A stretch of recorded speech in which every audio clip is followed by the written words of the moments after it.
Knowledge is light, العلم نور. اب یہ نور تعلیم ہر کسی کے پاس ہے. آج کس کو نہیں پتا ہے کہ علم سیکھنا چاہیے؟ یہ پتا ہونا بھی ایک علم ہے. ہر کوئی چاہتا ہے نا کہ بہترین علمداں ہم بنے. یہ پتا ہونا بھی، یہ چاہت کا پیدا ہونا بھی علم ہے. مگر تعلیم اگر تربیت سے خالی ہے تو علم بیکار ہے. علم اگر تربیت سے خالی ہے تو وہ علم سماج کے لیے فائدہ نہیں، نقصان دہ بن جاتا، جیسا کہ بہت سے علمدانوں نے نقصان بھی پہنچایا.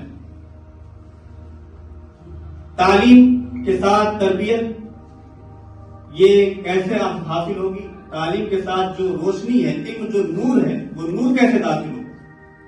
اس نور کے حصول کے لیے سب سے پہلی شرط یہ ہے کہ اپنے ٹیچر، اپنے گرو، اپنے مہان کی، اپنے اکابرین کی لوگوں کی عزت کرنی پڑے گی، تب جا کر کے وہ جو روشنی، جو نور ہے، وہ ہمارے سینوں میں داخل ہے. جیسے ایک بہت بڑے بادشاہ نے، جس کا نام تھا ہارون رشید، اس نے اپنے بیٹے کو تعلیم حاصل کرنے کے ایک مقام پہ بھیجا. بھیجنے کے بعد کچھ زمانہ گزرا تو وہ اپنے بیٹے کے حال چال کے لیے وہاں پہنچا. تو کیا دیکھتا ہے کہ جو اس کے ٹیچر ہیں، استاد صاحب ہیں، وہ ان کو وضو کرا رہا تھا. تو ہارون رشید ٹہلتے ٹہلتے ٹہلتے اس کے قریب پہنچ گئے جہاں پر وہ اپنے استاد کو وضو کرا، چونکہ بادشاہ کا لڑکا ہے. اب ذہن کو یہاں پہ حاضر رکھیں آپ. جیسے یہاں پہ ہارون رشید اپنے بیٹے قریب پہنچے ہیں اور اپنے استاد وضو کرا رہے ہیں، پانی گرا رہے ہیں، تو جا کر کے ایک تھپڑ مارا ہے. فوری طور پر ذہن یہاں یہ کام کرے گا کہ ہارون رشید نے اس لیے مارا ہوگا کہ بادشاہ کا بیٹا ہوگا کس طرح کام کرتا. نہیں، ہارون رشید نے فوری طور پر ایک تربیت وہاں پہ سکھائی، ایک سنسکار دیا کہ بیٹا تمہارے استاد ہیں، یہ ایک ہاتھ سے اگر تم پانی گرا رہے تھے تو دوسرے ہاتھ سے تمہیں اپنے استاد کا پیر دھلنا چاہیے.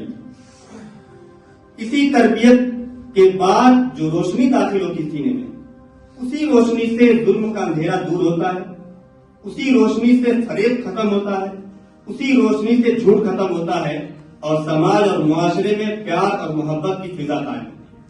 اور اسی کی ضرورت ہے آج کے دور میں کہ ایک خوشبو بھری ہوا چلے، ہر شخص ایک دوسرے سے محبت اور پیار کرے.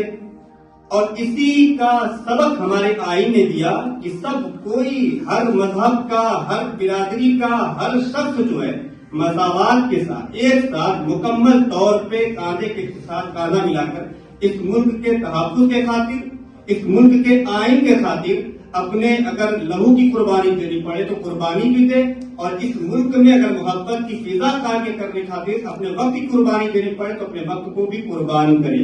اسی دن کا اس لیے یہ انتظام کیا، اور ہمارے اکابرین نے اس دن کے لیے بہت قربانیاں پیش کی، اور انہی قربانیوں کو ہم یہاں پر یوم جمہوریہ کے نام سے منانے کے لیے حاضر ہوتے ہیں.